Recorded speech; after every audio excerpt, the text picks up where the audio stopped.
Hello there, Tyrant here, and I just finished watching episode 6 of season 2 of Overlord. And so, we're coming from the climax of what happened in the last episode with the whole battle scene and everything. And so, this episode is basically a setup episode. You know, we get Sebas saving lady, this young lady from what seems to be like a brothel, since she was like really destroyed, like like really destroyed. Um, and he's kind of what's interesting is he's kind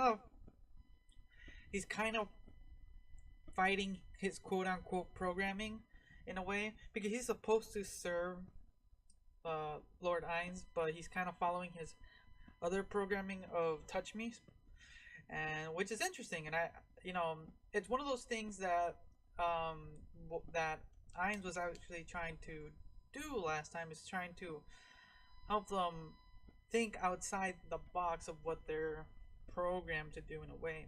So we get to see this a little bit in Sebas, and yeah, but it's you start seeing this like level of conflict between Solution and Sebas, and I'm wondering what's gonna happen there.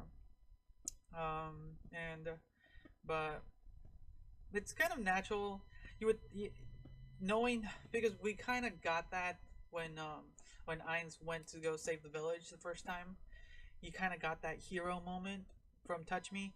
So when he saved this girl, I was like, okay, that's you think that's his character, and it is in a sense, and he's becoming that character. So yeah, and I'm glad we get to see him a little bit more now, because he was just not there for a while. Um, then moving on to the next part, uh, Brain, that guy who got defeated by Shalltear, we got to see a little bit of flashbacks, which to me is a little annoying, but for context reasons, we kind of need to know what traumatic events happened to this guy. And we're back with fuck, what's the guy's name? What's the guy's name? The guy that was fighting all those angels in season 1. That dude. Um, and he was just talking to him, and it's funny that the way Brain is talking to the dude is, he's kind of explaining, like, hey dude, we're useless, we can't do shit, practicing the sword is nothing. And like, yeah, I know dude, you gotta get better, like there's monsters out there that are bigger and stronger, and like we just gotta do work. And like, no man, there's some things we can't work at, like yeah, basically. Which kind of puts into perspective that it's gonna take a lot to take down.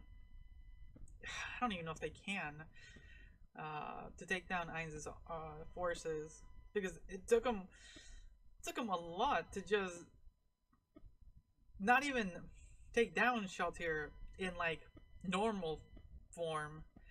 Like, she wasn't even in battle mode and anything. They didn't even defeat her. They kind of stalled her, and that's the best they can do.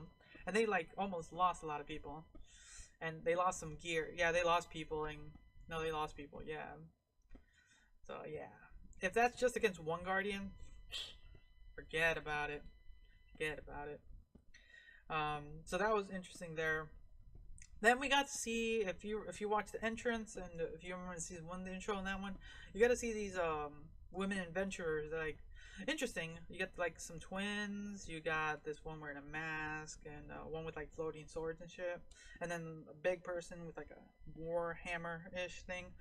And they're kind of like, from what I can tell, from what we can tell, we're getting introduced to the next antagonist, the Eight Fingers. I think that's what they're called. I can't remember off the top of my head right now.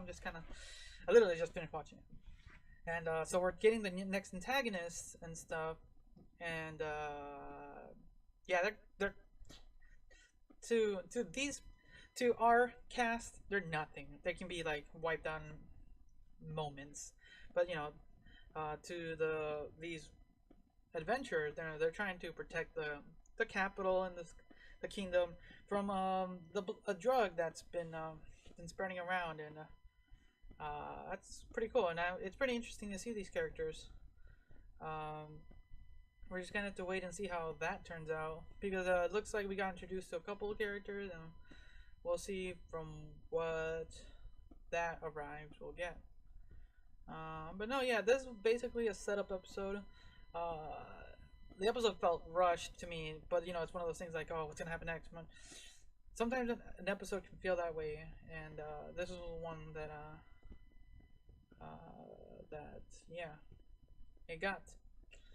So, well, I'll probably I don't know. I'll probably watch it one more time just to kind of get a little bit more context, and see where it goes from there. And yeah, we'll see from there. So, until next time, thanks for watching.